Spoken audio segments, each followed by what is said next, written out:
Hello and welcome back to Hank's Yarncast. My name is Casey. I'm the owner and operator of Hank's Yarn Parlour here in Belfast, Northern Ireland. Thank you so much for joining me. You're very welcome here. Just where I sit and talk a little bit about shop news and what I've been knitting on. I'm actually thinking about doing a slightly different format for this podcast going forward, but I'm going to need some help with that, so stay tuned for that. To kick us off, I want to talk about some classes that are coming from the shop. So we've got a whole swack of new classes coming. Well, some are new, some are kind of repeats, I guess, coming up this autumn. So the first one I want to talk about is our Intarsia workshop, where we'll be making a hot water bottle cover with a fox motif. How cute is this, you guys? So this class actually, there are 3 of them. Let me not get ahead of myself, sorry. Let me tell you first, what is Intarsia? So Intarsia is a method of color work where you have kind of one sort of central motif or maybe a block of color that kind of doesn't carry around. So like it's just orange on the back. So it's different from your sort of stranded color work in that you're not carrying floats along the back and along the whole bit of the project. So you are using separate balls or bobbins of yarn to create these blocks of kind of the white flashing on the face and the ears, and then the black of the nose and the eyes as well, are all kind of little separate balls of yarn. And when we use those to knit certain stitches from our chart, by the end of it, we have this lovely image. So that class has been very popular already. I actually, the first one practically sold out before I could even get it on social media. So, I mean, first of all, if you have signed up, thank you so much. I'm delighted to say that there is now a 3rd class available to register for this one, and that is going to be on the 22nd of October, which is actually quite far down the line in classes. And the reason I wanted to tell you about this one first is because it has been so popular. I've already sold out the 2 dates, the 9th and 10th of September. Quick little side note on that while I'm talking about events as well. Speaking of the 10th of September, that normally would be the shop knit night, Stitch and Stash, being the 2nd Thursday of the month. However, in my panic to add a 2nd Intarsia class, and just went ahead and added it the next night after the 9th, not realizing that I had double booked. So, and then also not realizing it until I had booked several more classes. So I'm afraid there's no room to bump it either. So I'm terribly sorry, guys, but there is not going to be a Stitch and Stash in September. But we'll be back with yous again in October. So apologies. Mistakes happen. That's all I've got for that one. Sorry, guys. So Intarsia, October 22nd, and that is a 6:30 till 9 p.m. class. All the materials are included. You just need to bring your needles. So see the class details for that. You can check out all the details for this class and everything else I'm going to talk about in the show notes below, in the description below, I should say. So that is Intarsia. That is coming up. What else is coming up is our Introduction to Learning to Knit in the Round class. So that class, we're going to knit a simple beanie. Just a little bit of ribbing to start, stockinette. If you want to add a pom-pom, you can. If pom-poms aren't your jam, you don't have to. That's totally fine. So this project is just really basic. Good for anybody that has kind of just started knitting. Maybe you've kind of got the hang of knitting back and forth in rows, and you're kind of ready to take the next step. This learning to knit in the round really does open so much more in terms of patterns that you can work with and that sort of thing. I knit almost everything in the round, to be honest with you. few advantages to that. There are a few disadvantages to it. My favorite is that there's no purling. Now, I'm going to give you a caveat for this because when I say that, everybody just assumes that I hate purling, and it's not that I find knitting or purling like one more difficult than the other, but I find that having to switch kind of every time you're changing rows or whatever, like it's just I can't get the flow the same. Whereas when you're knitting in the round, and really you're knitting a continuous spiral, so there at no point, unless you're putting in short rows, but let's not confuse the fact, at no point do you need to stop, turn your work, and start working a different stitch. So you're just constantly round and round and round and round until you can't be bothered knitting anymore. But I just find that knitting, particularly stockinette and that sort of thing, in the round and not having to change my work, flip my needles over, that sort of thing, I actually just find the flow of that so much easier. And I can say, you just get into it, it just flows, it's great. So I adore knitting in the round. The other benefit is that you're not having to sew up, and it's not really one of my strong suits. Could I practice it more and get better? Yeah. Do I enjoy it? No. So, yeah, I would really, if you're kind of on the beginning of your knitting journey, if you've got your head around knit and purl flat, terrific. I really think this is the next place that you should be going. So that's a 2-part class. It gives us plenty of time to cast on our beanie at the brim here, and we'll do a bit of ribbing, and then we'll do a bit of stockinette, and we'll talk about how those are different in the round versus flat, and then we'll talk about in the second part of the class. Sorry, did I just mention this is 2 parts? Sorry, my brain's a sieve these days, guys. I'm sorry. But so first class, that's where we'll start off.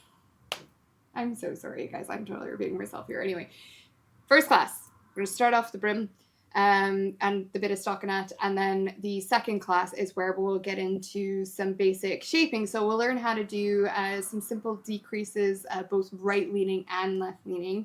So you can kind of see in this one, if I can find a section, the decreases in the hat. So they come to a point at the crown here. So they've kind of got these little sort of triangular sections. So you learn how to make your decreases lean either towards or away from each other, depending on what your project calls for. In this case, they are going towards each other. And then, yeah, hopefully by the end of the class, you'll have a lovely little hat that you can wear in the wintertime. It's coming, guys. I'm so sorry to be the bearer of bad news. It's coming. We've had a glorious summer, though. I can't complain. It's absolutely roasting here today, so that's why I have no knitwear on today, because it is, wow, it's hot. Another little class that we have coming up is an amigurumi class. So we're going to be making this super cute little ghost. Now this is on my camera, only wants to focus on my face, and not the ghost. Of course does. Is that better? Hopefully that's in focus. Yeah, so this class, if you're unfamiliar with the term amigurumi, it's the Japanese word for making 3D crochet, which is usually to make little characters and toys like this one. Now, this is going to be a really good class. If you've never tried amigurumi before, this is actually a pretty simple figure, so it'd be a really good place to start to try it. As long as you can make a chain and you can double crochet, then I'll show you the rest. You'll learn how to do a magic ring. You'll also learn how to do increases and decreases to make the shape, and he's worked in the round. What else can I say about him? I was going to kind of keep this to myself, but it seems silly not to tell you guys this, but then I kind of have to tangent into new yarn, which I wasn't sure I was ready to tell you guys about, but I guess I can. So, I'm sorry. This may be a little bit all over the place in terms of the information that's going on today. So, what I love about this guy is that he glows in the dark. This is actually new yarn that we're bringing in. So first of all, I'll throw up a little photo of what he looks like. He's all like super green. It kind of reminds me of it's the same sort of green that like Slimer from Ghostbusters was. Anyway, so that's just something extra little bit of fun. Now, glow in the dark yarn. Is it natural? No, of course it's not, you guys. But I'm willing to bend the rules for us and what I bring into the shop once in a while for something special like that. I don't know if it's something that I carry year round, but it is. There has been a lot of excitement over glow in the dark yarn amongst some of my patrons and my friends recently in here, and I just thought it would be fun to bring it in for things like this. So kind of piggybacking on top of that a little bit, we do have new yarn coming to the shop. It's not actually here yet, so I wasn't going to say anything today, but since we're talking about it, I've decided to bring in the Rico Rumi range from Rico Design. And I'm delighted to be bringing in Rico. I think they make some really fabulous yarns, and it is something that we've been talking about, or that I've been discussing with the rep for some time. I think the first time he came to see me was probably over a year ago, and now I'm finally actually getting to bring in some yarn. So I'm super excited about this.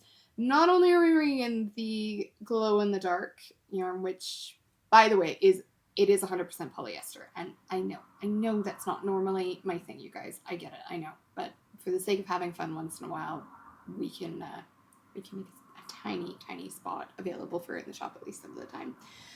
So the Rico Rumi range, the broader kind of base Rico Rumi range, because there is, oh my gosh, like about 8 different Rico Rumi lines. We're bringing in the cotton one. So that is 80 colors of 25-gram balls cotton. So they're actually, the balls themselves are even a little bit smaller than my ghosties. They're only about yay big. They're super cute.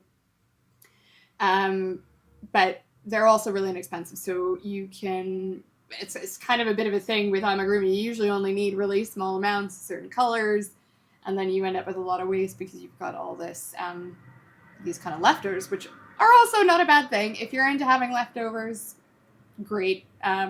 Lots of good other cotton options in the shop as well. So if you're okay with buying a bigger ball, listen, no shade, but I just know that a lot of people do prefer to buy them in kind of more the quantities that would be closer to what they need. So that'll be coming in, I'm hoping, next week, fingers crossed. I still haven't even found a home for it in the shop.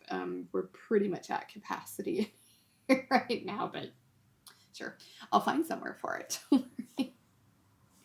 So, right, Ghosty, he's on, this class is October the 1st, which is a Thursday evening, 6:30 until 9. All materials are provided for this as well, including your stuffing, your safety eyes, yarn, everything. The only thing you need to bring is your crochet hook. And I would recommend, I made mine in a 3.5 mil. Whatever you normally crochet DK weight yarn with, I would recommend going down one size of hook, just because you want your amigurumi to be nice and tight so we don't have our stuffing coming through holes and that sort of thing. It also does help to make them a little bit more rigid so that they kind of keep their shape and stand up. Okay, and lastly, on the current list, there is more coming, so stay tuned for that. But lastly, what I currently have available to book, our Stripey Sock Workshop is coming back again. Ever a popular one. Everybody loves this one. Socks are super fun, and this is a really easy way to knit them. So if you've never tried socks before, this is a great place to learn how. It's also going to, in this class, if you like the stripe, you're not obligated to do the stripe, by the way. So if you would like to come learn how to knit a sock in a solid color, you're more than welcome to as well. It's just kind of a little bonus that I do, where I will show you how to work a helical method for jogless stripes. So there's kind of no beginning, no end all the way around to this because it follows the spiral. So I'll teach you the method for that. I will show you how to knit the toes and how to knit the afterthought heel. So this heel is knitted at the very end. You're basically knitting a whole tube of the sock and then up to the toe, and then we'll come back and we're actually going to snip into our sock, put a little hole in it, and unravel part of a row so that we can pick up our stitches around that hole and knit the heel. Not entirely in that order. Close enough. And so that class is on, it's a two-parter as well. That class is on the 7th and the 21st of October. I separate those as a couple of weeks so that you get plenty of time to knit the tube of your sock and hopefully get up to the toe before we come back for the second class and the healing. Okay, right. I think that's all the classes that I had to tell you about now. I will tell you about one more, but it's it's still in the works, you guys. I haven't got a sample for it to show you, and I haven't set a date for it, but it's coming. I've been asked a lot about ladderback jacquard lately, which is a technique for stranded knitting that involves basically putting a double layer of knitting on the backside every so many stitches so that you can accommodate long floats. It's a different way of trapping floats, and it's going to sound really confusing without me having a sample here to show you, so I won't get too far into it. But if you're interested in ladderback jacquard, please do keep an eye on our socials and on our website, because the instant that it's available to book, that's where it will be. And I'm aiming for mid-October for that one as well. So fingers crossed, mid-October. It might end up getting bumped to November. Depends on how long it takes me to work on the sample. So fingers crossed. Bear with me. Hopefully we'll get there. Okay, so the next, I haven't podcasted since June. Apologies if you were looking for the July episode. I did actually attempt to record that podcast twice, in fact, and just through a calamity of errors. Actually, it was really a comedy of errors, if nothing else. It just wasn't happening. I went through everything that, my mic died halfway through recording once, my camera stopped working, just all sorts of stuff is going on, so I just decided, listen, the universe doesn't want me to podcast this one, so it didn't happen. But one of the things that I was attempting to talk about on that podcast, I'm going to revisit in a moment here now, but hold tight just for that one. It's coming. What I want to talk about first, you may recall, if you've been watching the podcast for a wee while, you may recall a few months ago, only back in like January, my dear friend Michael went home to New Zealand for Christmas and came back from New Zealand with a really lovely Possum merino silk blend yarn for me. I asked him if he would pick some up while he was there, and he very kindly obliged to go find a yarn store for me so that I could try it. Now, I think I did express on that episode that I was, it is kind of expensive, so I bought 200 gram skein, so I bought 200 grams of, and it's a 4-ply.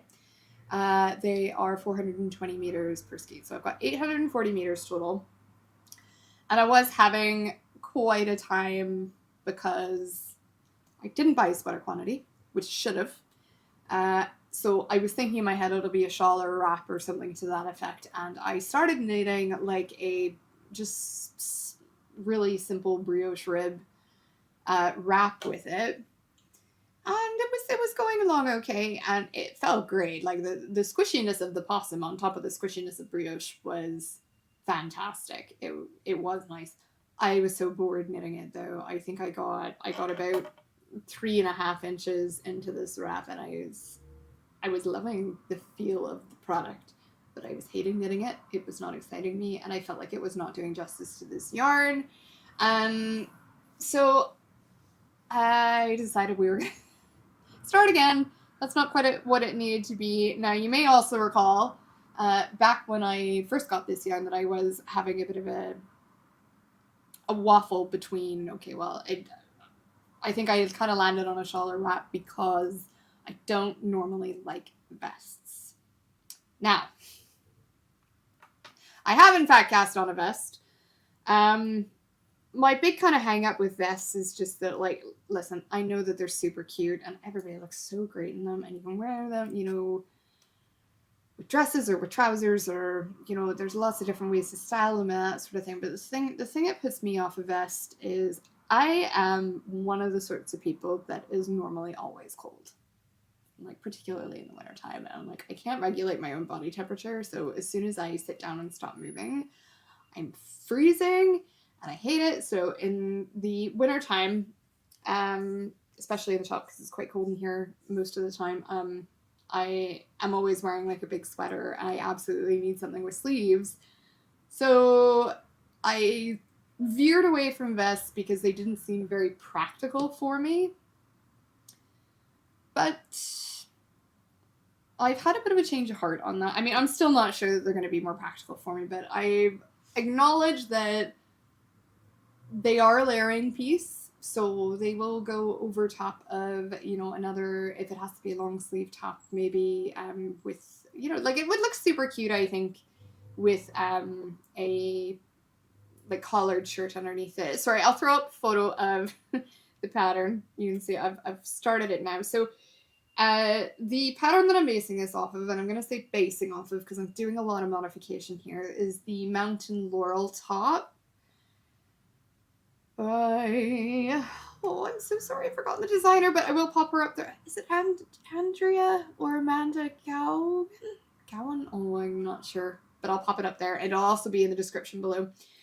So this really lovely top, I think it really caught my eye because of the texture on it, the cables, and the little faux cable that kind of runs in between them.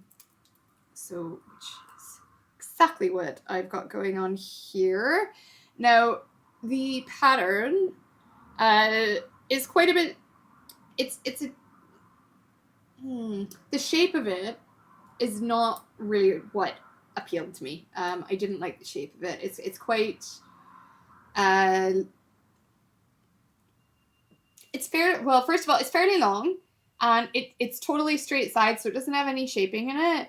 And because this is kind of, at least in these kind of little faux cable sections, is based off of like a 3x2 rib,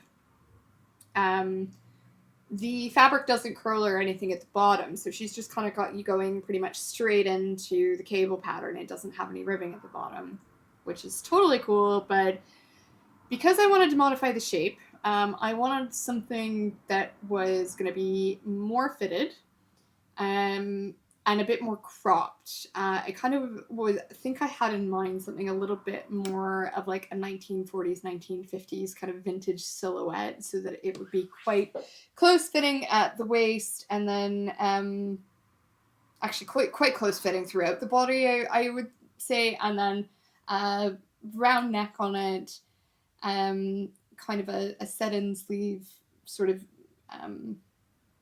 that sort of J-shaped arm size, so that it does come in a little bit more. It's not just totally like a tank top that is just sort of straight, but there is in fact some shaping on that, which I think that the top of will be great. It was just kind of the bottom of it. I was like, I don't think so. And as an extra bonus, I'm playing preemptive yarn chicken with this, I think, but there's a possibility that there might be enough yarn left over, because the pattern in... First of all, I'm knitting the smallest size in this pattern, which calls for about 600 and a little bit. I want to say 620. Somewhere around there anyway, 600 and change meters of yarn. As it is just kind of in the pattern without being modified.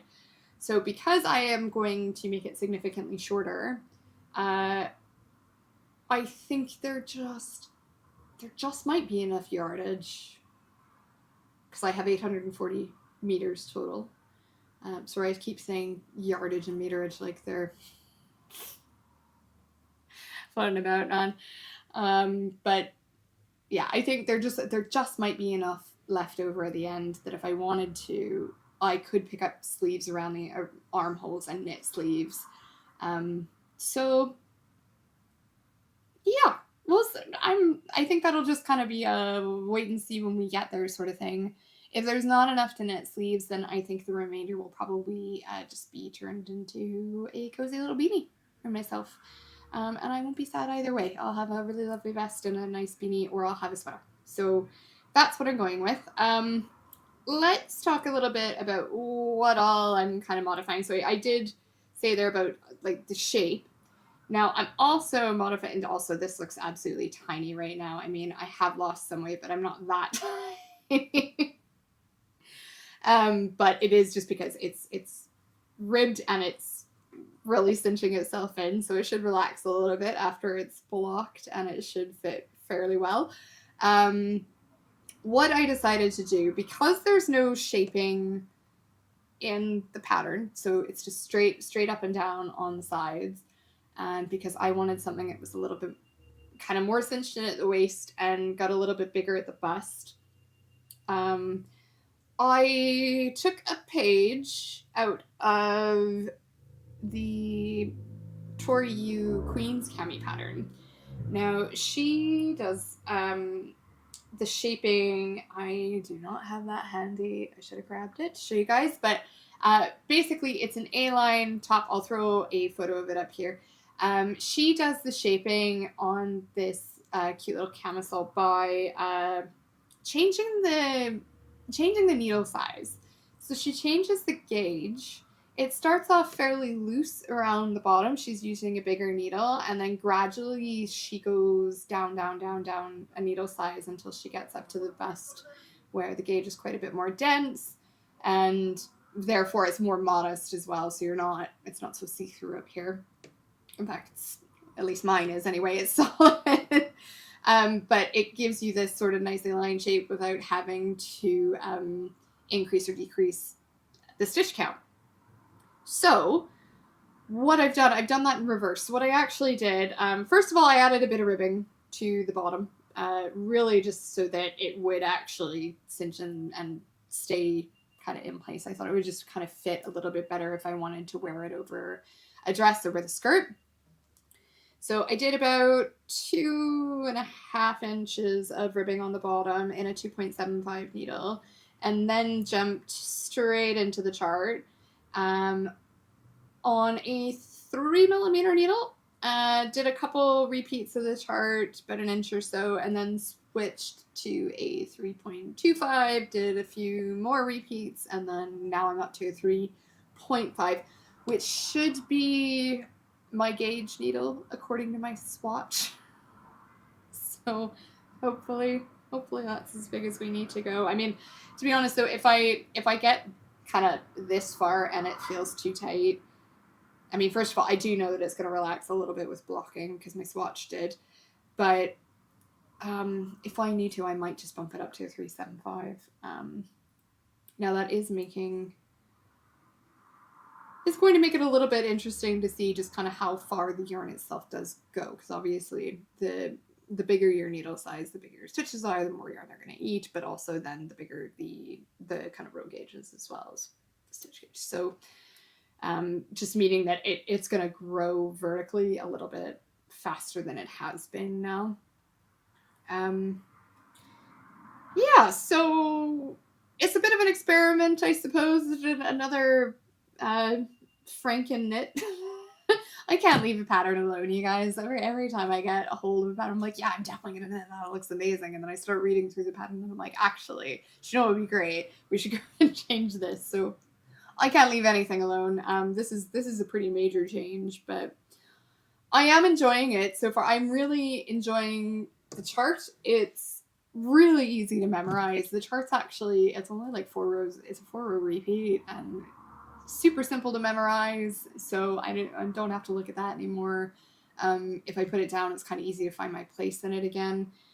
You're cabling every other row. So every other row you get a respite of just normal knitting, which is, for me, I think right now, it's the right amount of brain power that needs to be used. So it's a little bit more exciting than the brioche one, but not so much that it's a chore, shall we say. Yeah, so I'm going to keep knitting on that, and hopefully next time I see you guys, I will have, just trying to get this to focus properly on this. Hopefully you guys can see what those cables look like. Is it focusing? It's still looking for my face, isn't it?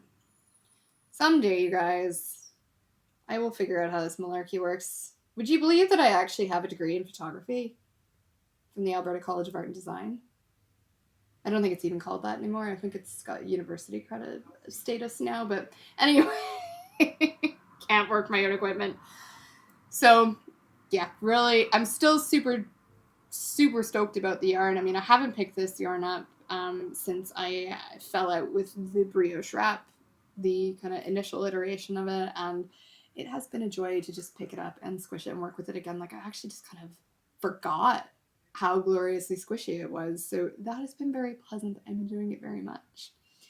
Now, the other thing that has been going on for the last couple of months, and that was actually causing quite a bit of turmoil on the last podcast. I was actually all set on the last podcast that did not get aired because it just wasn't our month.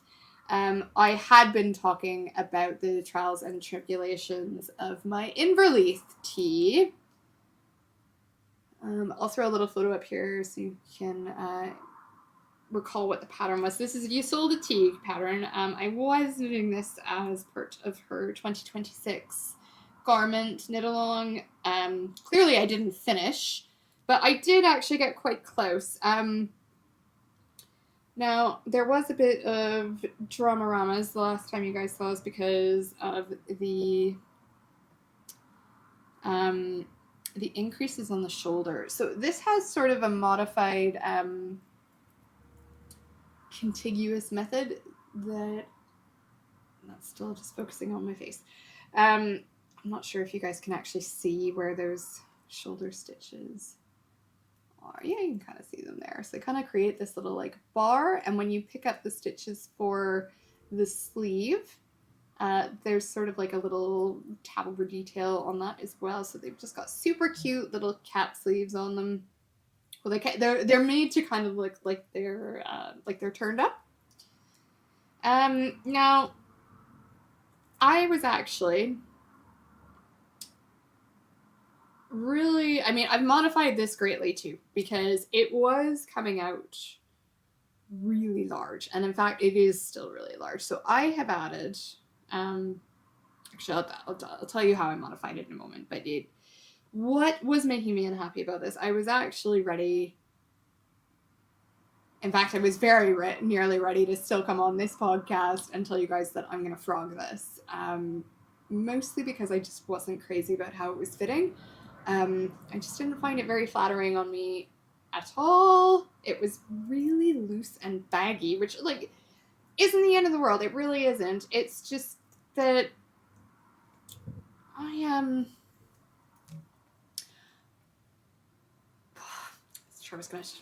will just say this and leave it at that. I've lost quite a bit of weight in the last couple of months, and a lot of kind of like what would have been my go-to, I've been kind of the same size for so long that I have the go-to measurements in my head, and I can just look at a pattern and be like, that's the size that's going to fit me.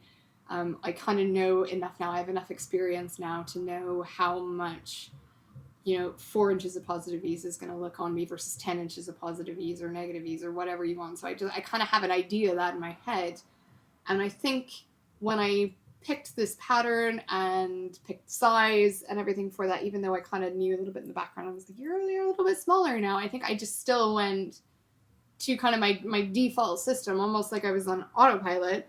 And it's massive. So, or at least at the time I felt that it was massive. I felt like it needed to be modified. So what I did, and it is, to be fair, also this is not the pattern's fault, by the way, you guys. This is exactly the shape the pattern is meant to be.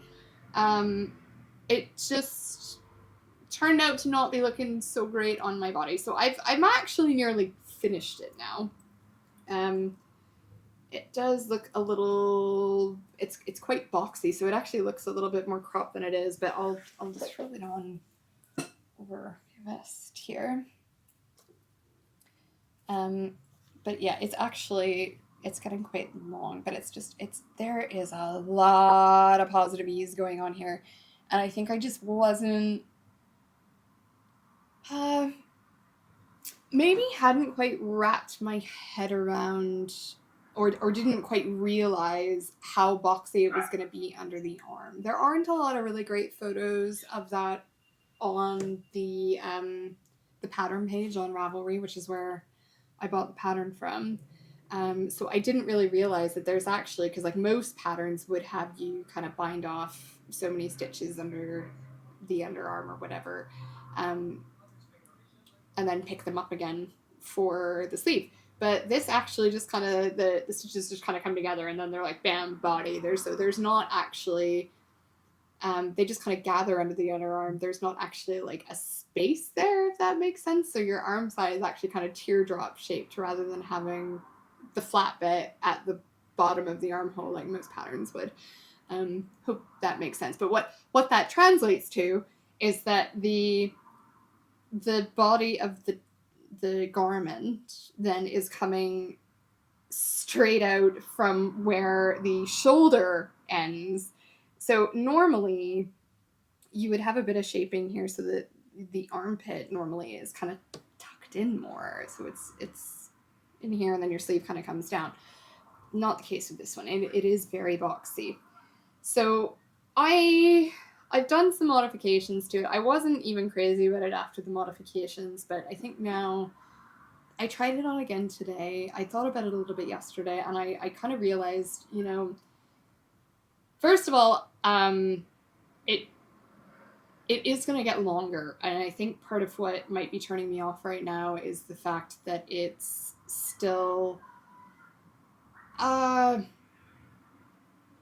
it looks wider than it does long, and I think that's maybe putting me off, that it just looks like the wrong shape in that regard. So what I've decided anyway, though, so I think now that I've had it on me and I've kind of thought about how it's realistically going to block out, I actually don't think that it is a million miles away from being the shape I hoped it would be.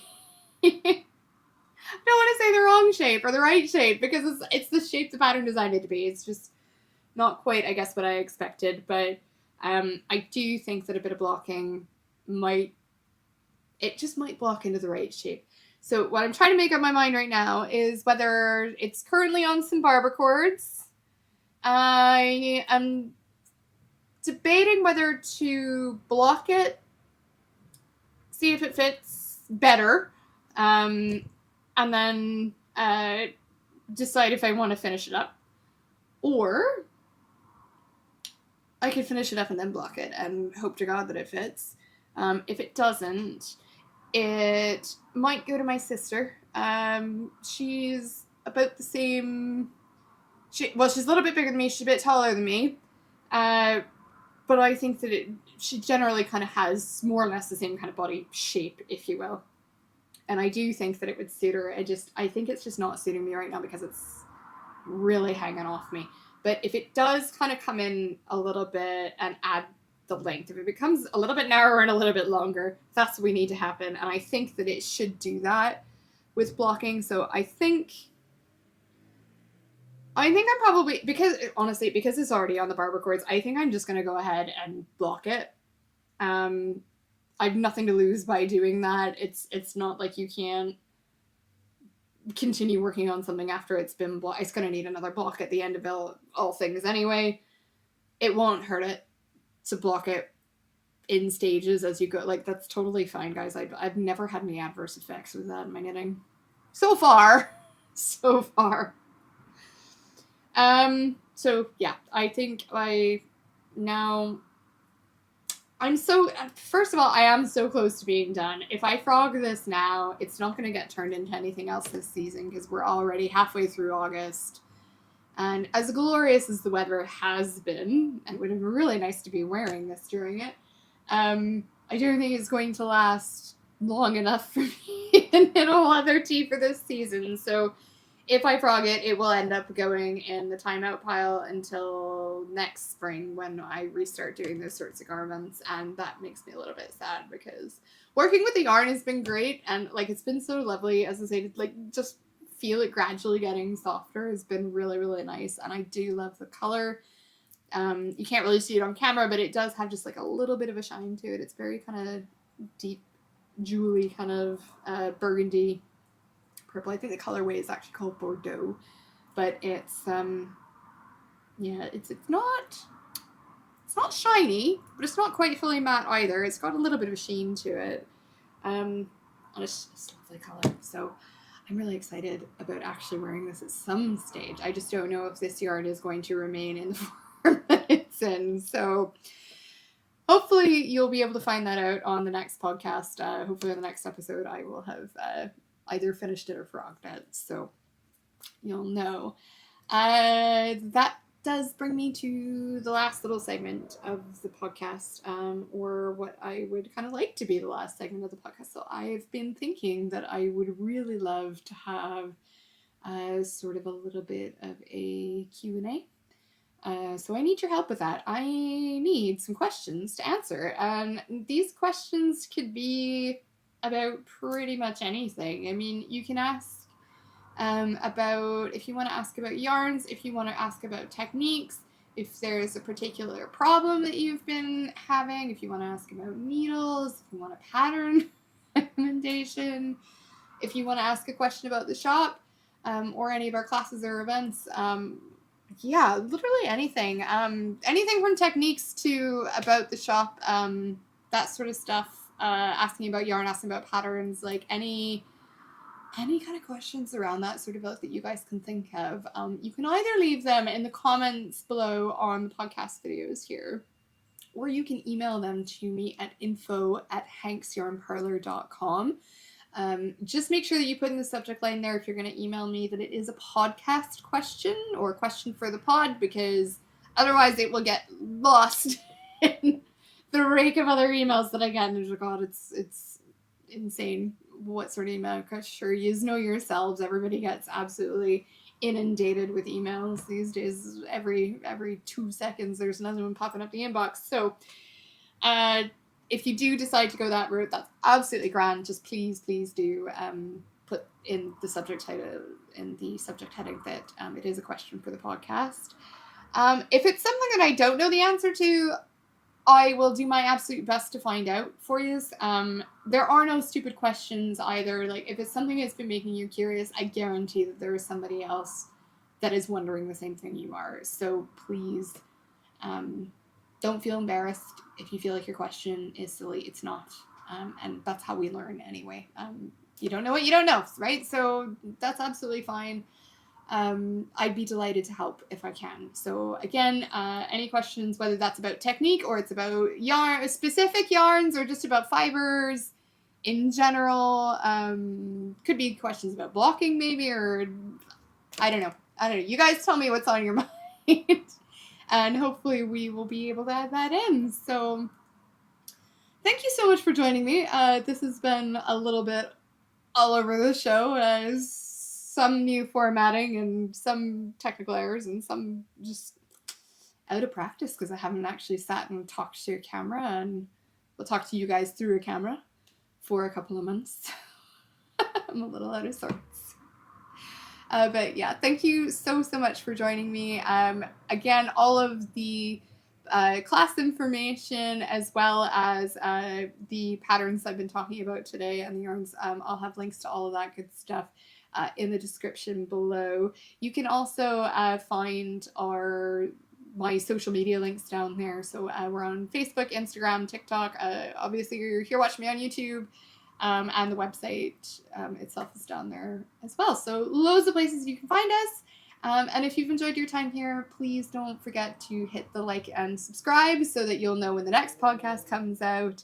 And that also helps new viewers find me as well. So thanks so much, and I'll see you next time.